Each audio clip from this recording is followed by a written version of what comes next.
మన గ్రహం ఆరోగ్యం గురించి మాట్లాడినప్పుడల్లా ఒక ముఖ్యమైన విషయం తప్పకుండా ప్రస్తావనకొస్తుంది. అదే మొక్కలు మరియు జంతువుల సంరక్షణ. ఇది కేవలం కొన్ని చెట్లు, జంతువుల విషయం కాదండి, మనందరి భవిష్యత్తుతో ముడిపడి ఉన్న ఒక పెద్ద అంశం. ఆహా! ఈ అందమైన జీవుల్ని చూస్తుంటే ఎంత బాగుందో కదా! అడవికి ప్రాణం పోసేవి ఇవే. కానీ ఒక పెద్ద ప్రమాదం వీటిని వెంటాడుతుంది. వాటి ఇళ్ళు, అంటే వాటి సహజ ఆవాసాలు మన కళ్ళు ముందే మెల్లమెల్లగా కనుమరుగైపోతున్నాయి. అసలు ఇదంతా ఎందుకు జరుగుతోంది? మరి ముఖ్యంగా ఇంత అమూల్యమైన జీవరాశిని కాపాడుకోవడానికి మనం ఏం చేయగలం? రండి, ఈ ప్రశ్నలకు సమాధానాలు వెతుకుదాం. సరే, ఈ సమస్యకు మూలం ఎక్కడుంది అని చూస్తే మన కళ్ల ముందు కరిగిపోతున్న అడవుల్లోనే ఉంది. అవును, అన్ని సవాళ్లకు ఆరంభం ఇక్కడే. అటవీ నిర్మూలన ఈ పదం మనం చాలాసార్లు వినే ఉంటాం. సింపుల్గా చెప్పాలంటే అడవుల్ని నరికేసి ఆ భూమిని వ్యవసాయం కోసమో, ఇల్లు కట్టుకోవడానికో ఇలా వేరే పనులకు వాడటం. వినడానికి చాలా సింపుల్గా అనిపించొచ్చు, కాని దీని ప్రభావం మాత్రం మనం ఊహించిన దానికంటే చాలా చాలా పెద్దది. అసలు అడవులు ఎందుకంత వేగంగా తగ్గిపోతున్నాయి? కారణాలు చూస్తే అన్నీ మనకు తెలిసినవే. వ్యవసాయం కోసం భూమి కావాలి, ఇల్లు, ఫ్యాక్టరీలు కట్టాలి, ఇంట్లో ఫర్నిచర్ చేసుకోవాలి, చివరికి వంట చెరుకుగా కూడా కలపన వాడుతున్నాం. ఇవన్నీ మన అవసరాలే, కాదనలేం. కాని వీటన్నిటికీ మూల్యం చెల్లిస్తుంది మాత్రం ఆ అడవులే. సరే, చెట్లను నరికేస్తే ఏమవుతుంది? మహా అయితే కొన్ని చెట్లు పోతాయి, అంతేనా? అస్సలుగాదు. దాని ప్రభావం ఒక డామినో ఎఫెక్ట్ లాంటిది. ఒకదాని తర్వాత ఒకటి అలా మొత్తం పర్యావరణ వ్యవస్థనే కుప్పకూల్చేస్తుంది. ఆ పర్యవసానాలు ఎలా ఉంటాయంటే, భూమి వేడెక్కుతుంది, అదే గ్లోబల్ వార్మింగ్. వర్షాలు టైంకి పడవు, దాంతో కరువులు, నేల తన సారాన్ని కోల్పోతోంది. ఇక చివరికి పచ్చగా ఉండే ఆ ప్రాంతం ఎడారిగా మారే ప్రమాదం కూడా ఉంది. చూశారా, ఒకే ఒక్క సమస్య మనల్ని ఇన్ని రకాలుగా దెబ్బతీస్తుందో? అసలు అడవి అంటే ఏంటి? కేవలం కొన్ని చెట్ల గుంపు కాదుగదా, అదొక అద్భుతమైన జీవ ప్రపంచం. అక్కడ అన్నీ ఒకదాంతో ఒకటి ముడిపడి ఉంటాయి. ఎప్పుడైతే మనం అడవుల్ని నరికేస్తామో అక్కడ బతికే ఒక చిన్న మొక్కనుంచి పెద్ద పులి వరకు ప్రతి ఒక్క జీవి ఇల్లు ప్రమాదంలో పడుతుంది.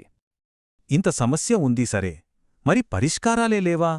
అదృష్టవశాత్తు ఉన్నాయి. ఈ వన్యప్రాణులను, వాటి ఇళ్లను కాపాడటానికి కొన్ని ప్రత్యేకమైన ఏర్పాట్లున్నాయి. వాటినే మనం సంరక్షిత ప్రాంతాలు అని పిలుస్తాం. వీటిలో మొదటిది వన్యప్రాణుల అభయారణ్యం. పేరులనే ఉంది కదా, అభయం అని. అంటే ఇవి జంతువులకు, వాటి ఆవాసాలకు ఎలాంటి ఇబ్బంది లేకుండా రక్షణ కల్పించే ప్రదేశాలు. ఇక్కడ వేటాడటం లాంటి పనులు అస్సలు కుదరవు, పూర్తిగా నిషేధం. ఇక రెండోది జాతీయ ఉద్యానవనం. మనం ఎక్కువగా వినే పదం నేషనల్ పార్క్. ఇక్కడ కేవలం జంతువుల్ని మాత్రమే కాదు, ఆ మొత్తం పర్యావరణ వ్యవస్థనే కాపాడతారు. అంటే అక్కడి అడవులు, నదులు, కొండలు అన్నీ సంరక్షణ కిందే ఉంటాయి. జంతువులు స్వేచ్ఛగా వాటి సహజ వాతావరణంలో తిరగగలవు. ఇక అన్నింటికంటే పెద్దది, ఇంకా చెప్పాలంటే ఒక సమగ్రమైన ఏర్పాటు, బయోస్పియర్ రిజర్వ్. ఇది చాలా విశాలమైన ప్రాంతం. దీని ప్రత్యేకతేంటంటే ఇక్కడ వన్యప్రాణులు, మొక్కలతో పాటు ఆ ప్రాంతంలో శతాబ్దాలుగా నివసిస్తున్న గిరిజన ప్రజల జీవన విధానాన్ని కూడా గౌరవిస్తూ సంరక్షిస్తారు. నిజంగా ఇది ప్రకృతికి, మనిషికి మధ్య ఉండాల్సిన బంధానికి ఒక గొప్ప ఉదాహరణ. దీనికి ఒక పర్ఫెక్ట్ ఉదాహరణ మన భారతదేశంలోనే ఉంది, పచ్మర్హి బయోస్ఫియర్ రిజర్వ్. ఎంత గొప్ప విషయమంటే, ఈ ఒక్క పెద్ద బయోస్ఫియర్ రిజర్వ్లోనే ఒక నేషనల్ పార్క్, ఇంకా 2 వన్యప్రాణుల అభయారణ్యాలు కూడా ఉన్నాయి. అంటే ఈ 3 రకాల సంరక్షణ వ్యవస్థలు ఎలా కలిసికట్టుగా పనిచేస్తాయో చెప్పడానికి ఇంతకంటే మంచి ఎగ్జాంపుల్ దొరకదేమో. సరే, మనం ప్రాంతాల గురించి మాట్లాడుకున్నాం. ఇప్పుడు కాస్త లోతుగా వెళ్ళి కొన్ని ప్రత్యేక జాతులు ఎదుర్కొంటున్న ప్రమాదాల గురించి తెలుసుకుందాం.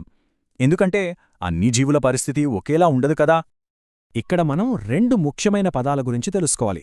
ఒకటి స్థానీయ జాతులు, అంటే ఎండెమిక్ స్పీసీస్. ఇవి కేవలం ఒక నిర్దిష్ట ప్రాంతంలో మాత్రమే కనిపిస్తాయి, ప్రపంచంలో మరెక్కడా ఉండవు. రెండోది అంతరించిపోతున్న జాతులు, అంటే ఎండేంజర్డ్ స్పీసీస్. పేర్లోనే ఉంది గదా, వీటి సంఖ్య చాలా దారుణంగా తగ్గిపోయి పూర్తిగా కనుమరుగయ్యే ప్రమాదంలో ఉన్నాయన్నమాట. ఒక ఉదాహరణ చూద్దాం. ఈ ఇండియన్ జేన్ స్క్విరెల్ ఉంది కదా, ఇది కేవలం పచ్మర్హి ప్రాంతంలోనే కనిపిస్తుంది. సో ఇదొక స్థానిక జాతి. అదే పులిని తీసుకుంటే, అది మన దేశంలో చాలా ప్రాంతాల్లో కనిపిస్తుంది, కాని వాటి సంఖ్య చాలా తక్కువగా ఉంది. అందుకే అది అంతరించిపోతున్న జాతుల లిస్టులో ఉంది. తేడా అర్థమైంది గదా? ఇది మనం చాలా సీరియస్గా తీసుకోవాల్సిన హెచ్చరిక. కొన్ని జంతువులు నిజంగా అంతరించిపోయే ప్రమాదంలో ఉన్నాయి. ఇదేదో కొత్తగా జరుగుతోందని అనుకోవద్దు. ఒకప్పుడు ఈ భూమిని ఏలిన డైనోసార్లు ఇప్పుడున్నాయా? లేవు. అదే పరిస్థితి ఇప్పుడున్న జీవులకు రాకూడదు. మరి ఏ ఏ జాతులు ప్రమాదంలో ఉన్నాయని మనకెలా తెలుస్తుంది? దానికోసమే ఒక ఆధారం ఉంది. అదే రెడ్ డేటా బుక్. ప్రపంచవ్యాప్తంగా ప్రమాదంలో ఉన్న ప్రతి మొక్క, ప్రతి జంతువు వివరాలను నమోదు చేసే ఒక అధికారిక రికార్డిది. అయితే అంతా నిరాశేం కాదు. ఆశ కల్పించే విషయాలు ఉన్నాయి. దానికి బెస్ట్ ఎగ్జాంపుల్ ప్రాజెక్ట్ టైగర్. మన దేశంలో పులుల సంఖ్యను పెంచడానికి ప్రభుత్వం మొదలుపెట్టిన ఈ కార్యక్రమం చాలా విజయవంతమైంది. ఇలాంటి ప్రయత్నాలే మనకు ఒక భరోసానిస్తాయి. సరే, మనం కోల్పోయిన దాన్ని మళ్ళీ తిరిగి పొందగలమా? మన పచ్చని ప్రపంచాన్ని పునర్నిర్మించుకోవడం సాధ్యమేనా? ఎలాగో చూద్దాం. దీనికున్న ఒకే ఒక శక్తివంతమైన మార్గం పునః అటవీకరణ, అంటే రీఫారెస్టేషన్. చాలా సింపుల్. నరికివేసిన అడవుల స్థానంలో కొత్త చెట్లను నాటడం. ఇది దానంతటా అదే సహజంగా జరగవచ్చు, లేదా మనమే చొరవ తీసుకుని కూడా చెయ్యవచ్చు. అటవీ నిర్మూలన అనే సమస్యకు ఇదే సరైన సమాధానం. ఇక్కడ ఒక ఆశ్చర్యకరమైన విషయం చెప్తాను. మనం వాడే 1 టన్ను కాగితం తయారు చేయడానికి ఎన్ని చెట్లు కావాలో తెలుసా? 1 కాదు, 2 కాదు, పూర్తిగా పెరిగిన 17 చెట్లు. అవును, 17. ఇది విన్నాకైనా కాగితాన్ని రీసైకిల్ చేయడం, వృధా చేయకపోవడం ఎంత ముఖ్యమో అర్థమవుతోంది కదా? మనం నాటే ప్రతి ఒక్క మొక్క పాడైపోయిన పర్యావరణ వ్యవస్థను బాగుచేయడానికి సహాయపడుతుంది. ఎన్నో జంతువులకు వాటి ఇళ్లను తిరిగి ఇస్తుంది. ఇదే పునః అటవీకరణ వెనుకున్న అసలైన విజయం. ప్రతి చెట్టుకు ఒక కథ ఉంటుంది అంటారు. మనం నరికే చెట్టుదైనా, మనం నాటే చెట్టుదైనా.